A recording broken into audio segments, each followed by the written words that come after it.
Hephaestus is the next of the Olympians to talk about here. The Romans called him Vulcan.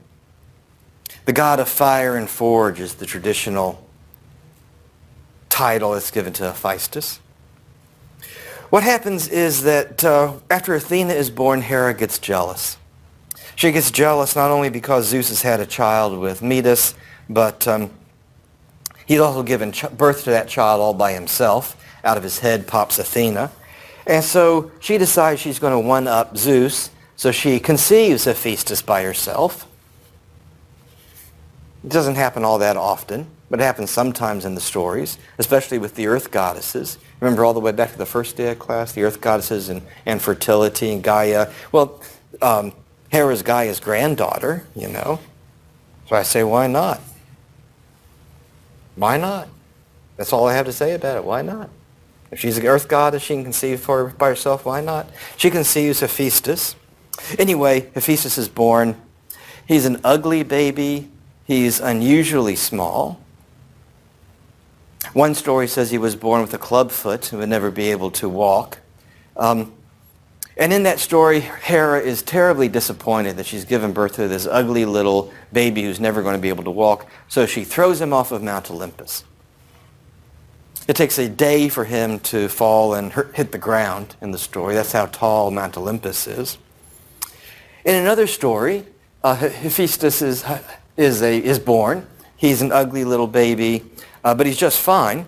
But one day Zeus and Hera get in a big fight, and Zeus is getting ready to punch Hera, and Hephaestus jumps in the way to stop his father from hitting his mother, and it works. He doesn't hit Hera. Zeus doesn't hit Hera, but Zeus takes Hephaestus and throws him off the mountain. It takes a day for him to land, and when he lands, he breaks both of his legs so horribly that he'll never walk again.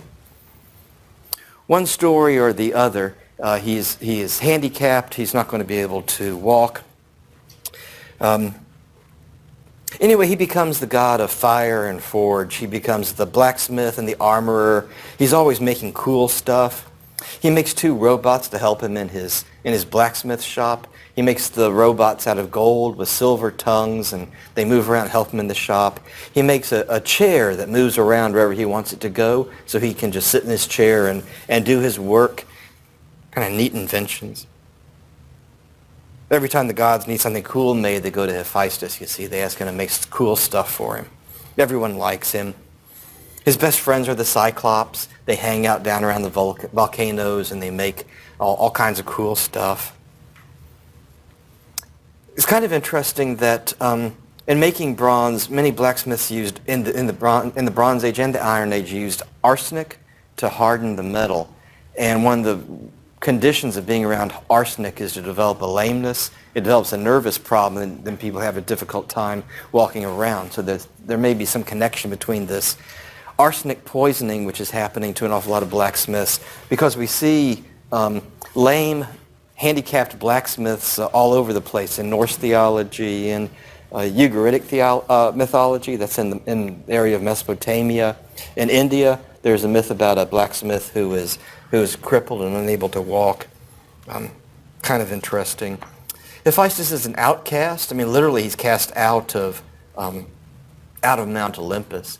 But in an honor-based society, you're going to be hearing me say more about this as we go through the semester.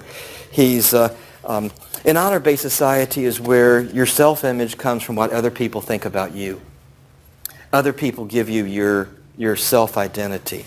And in an honor-based society, to be ugly, to be shorter than average, to be handicapped in any way, to be working class for that matter, blacksmiths are working class, is not to fit in with the aristocracy. It's not to fit in with the good people in society. And so Hephaestus, he's an outcast, literally being thrown off the mountain, but he also doesn't fit in. But everybody likes him. I mean, he doesn't have very many enemies. You see him there with his hammer. That's the symbol of Hephaestus, his hammer there. And yes, he's an Olympian. Hephaestus is married to another Olympian, so we'll talk about her. We finished up talking about Zeus and Hera's legitimate children. Hephaestus is married to Aphrodite.